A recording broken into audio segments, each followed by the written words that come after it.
Susanna Reid, Good Morning Britain host alongside Piers Morgan, admitted she's embarrassed that she didn't know more about Bristol's links to the slave trade when she was studying at university in the city. Susanna Reid, 49, revealed she felt embarrassed that she wasn't more aware of Bristol's slave trading past after the Black Lives Matter protests saw the city's statue of Edward Colston, a slave trader who profited greatly from trafficking African men and women, toppled into the harbour where he used to moor his ships in the 17th century.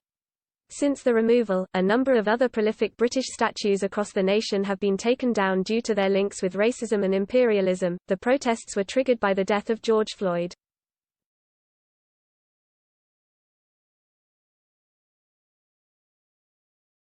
Who was killed by police officers in Minneapolis last month. In light of the many protests going on all over the globe, Susanna looked back to when she was younger and regretted not knowing more about the world's national shame. Gathering her thoughts in her Daily Mail column, she wrote, "I spent my university days 30 years ago in Bristol studying politics. I'm embarrassed that I wasn't more clued up about its slave trading past." She continued, "In protests, last weekend, the statue of slave trader Edward Colston, pictured, was toppled into the harbour where he moored his hideously cruel ships, which trafficked tens of thousands of West African men, women and children.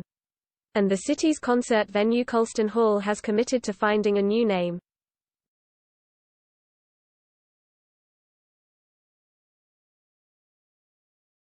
I doubt that's the end of Bristol's reckoning with its painful past. Since the music venue's name change confirmation, many of the city's iconic buildings are considering doing the same. Colston's Girls' School, which opened in 1891, was among others set up with the help of Colston's slave trade funds. The BBC reported they have also removed a statue of him from the school grounds following the protests and said they were looking at changing their name. But while various countries honor the Black Lives Matter movement and use their voices to pioneer change that is so greatly needed, the world is also battling another war.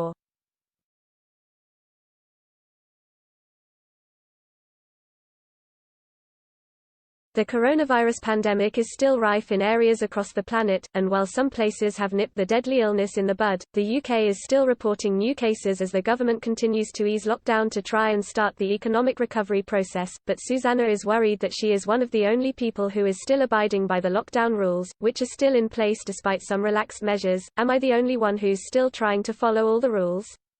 She asked, after telling the story of her friend who had visited a garden party which hosted more people than the rules allow. "I feel embarrassed to be such a stickler when I see the way some of my friends are relaxing their attitudes.